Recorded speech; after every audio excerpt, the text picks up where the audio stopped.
So here is where I am starting. I've got this stick so far. I'm foraging through the bushes. This one is really nice though because it's got a curvature to it, which you'll notice, when I set up the tree is quite important. But I'm going to try and hope for the best in this weather, see what I can get. If you're going to cut and you can't get any off of the ground, cut dead branches. Try not to grab branches that have, life in them. It's starting to rain too much. You can see from my wet shoe prints. Anyway, I have some branches. I'm not really sure how much of this will work. I'm going to leave them here to dry. If it takes too long, which it probably will because it has been raining all night, I will probably come and dry them with a blow dryer because I obviously can't bring up wet sticks into the house. So anyway, this is what I've foraged so far. Also, I forgot to mention, I've just moved them in here away from the rain in case any comes in from the,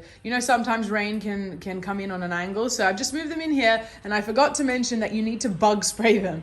I've made the mistake in the past of bringing in sticks from outside and thinking by having a look on the outside that they're fine and forgetting that bugs can be, nestled underneath the bark, etc. So you need to spray them and leave them out here for a little bit, regardless of whether they're wet or not. And just hopefully that, you don't bring any bugs inside the house. So let's spray. First things first, we need to change the tablecloth.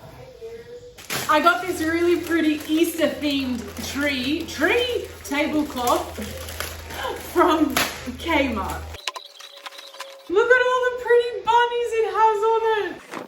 So the tablecloth is white, but if you look on the sides, the Easter bunnies and their flowers just hang on the sides, which is really cute. Now I'm going to put a table runner running down the middle. Easter is very like pastel vibes to me. So very light, soft colors, light pinks and greens and yellows. Kind of the opposite of Christmas, where Christmas is more vibrant, whilst Easter is more soft and gentle. Now I'm going to be making two today, one for up here, which is going to be a more natural one from the garden in this clear vase, and then one for my tutor room for my students to enjoy, which is basically a fake. So remember I just said a natural one? This is going to be one using a fake tree. So I believe they call these an Easter jute. I could be wrong, but I'm pretty sure they do. All right, remember those sticks I showed you guys that I grabbed outside? It's probably going to make a bit of a mess, so just make sure you're aware of that before you start putting these in.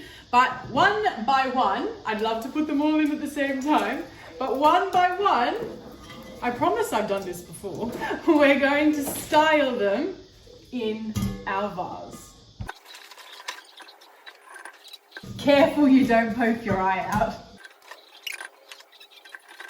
Once you have them arranged the way that you like, if there are any that are too long, and there will be, just snap them off to design it, style it the way that you would like it. I'll just show you from here. I've just loosely put them in. Basically, you get a general idea of how you want to lay it out. But the more you start to decorate, the more you'll realize exactly what you want. But so far, as long as your jute, your Easter tree looks something like this, you should be off to a good start. We're going to put our tinsel around around the tree. If you look closely, it has little Easter eggs hanging off of it. Don't feel like you have to get this perfect. If anybody puts up their Christmas tree, you'll realize it kind of comes together as you go along. I forgot I was meant to put this at the base of the tree, and now I'm not sure what to do. It's just some shredded paper that is matching in color, but I wonder if I can just feed it through along the sides. Change of plan, I have an idea. I'm going to put it on the base of the tree, but on the outside. Basically, I'm going to feed the vase inside this. Actually, I really like this because it kind of gives like a nest vibe, which is perfect for Easter. Ha! Now I'm going to put these pastel colored Easter eggs that are hanging ornaments, like Christmas tree ornaments. I thought it might be easier if I film from this angle. And now for some little baby carrots. Oh my gosh. Look how elegant that is. I'm going to try and hang this as a centerpiece from the middle. I just need to find Actually, if I feed it through this, I think I can do it. So, and now I'm going to hang these really vintage looking ornaments up. They look like fresh out of Peter Rabbit or something. Easter sign front and center. This adorable pink bunny that my grandmother calls Kim Kardashian. Little nest. I'm going to put it on the other side. And then behind it, this little bunny. Going to put these eggs in the nest. And now I'm going to put these pretty pink bunnies around the nest. And I almost forgot about these pretty green butterflies that I hang as well.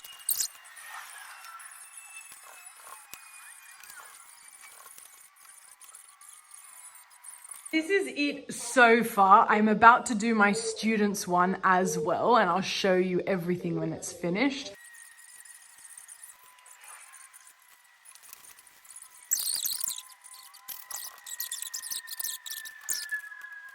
And the remainder of those sparkly ones I'm going to put on this tree.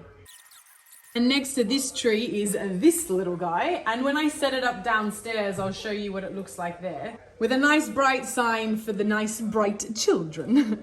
And that is all finished. When I take the other downstairs, I'll show you what it looks like. But basically, this is our Christmas tree. Nice, soft pastel colors. We've gone for these softer, not really too bright, but softer Easter vibes with the two bunnies on the side, the little bunnies underneath them, the nest of eggs, and this little impromptu nest that I ended up making around the vase with a happy Easter sign. And I love this one hanging from the center as well. It's also quite, I think it's quite elegant, that one actually. So there is our family Easter tree. I won't lie, I'm not a huge fan of this. I've never done one like this before. I've never actually had one in my students' tutor room. So the one upstairs I do every year. It's a tradition I learned from my family in Ireland, and I brought it back with me to Australia, something I've been doing here ever since. But this, I kind of just was inspired when I saw it for sale. If you look at this box, when I saw it for sale in the shops, I was like, why not? Let's just have another one in the tutor room for the students. Next year, I definitely think I'll be doing another one made from sticks outside. However, we have this tiny little makeshift Easter tree that was spread out into this with an Easter sign and the Easter bunny rabbit in the back. And eventually, as we get closer to Easter, I'll have some chocolates here for my students. I just used some of the egg ornaments, the egg ornaments from upstairs along with the carrots. And I just put a little chick at the top, and I did green because of the green that's still throughout the tree. So that's it. And hopefully next year's looks a bit better. And so that's it now. That's us ready in time for Easter.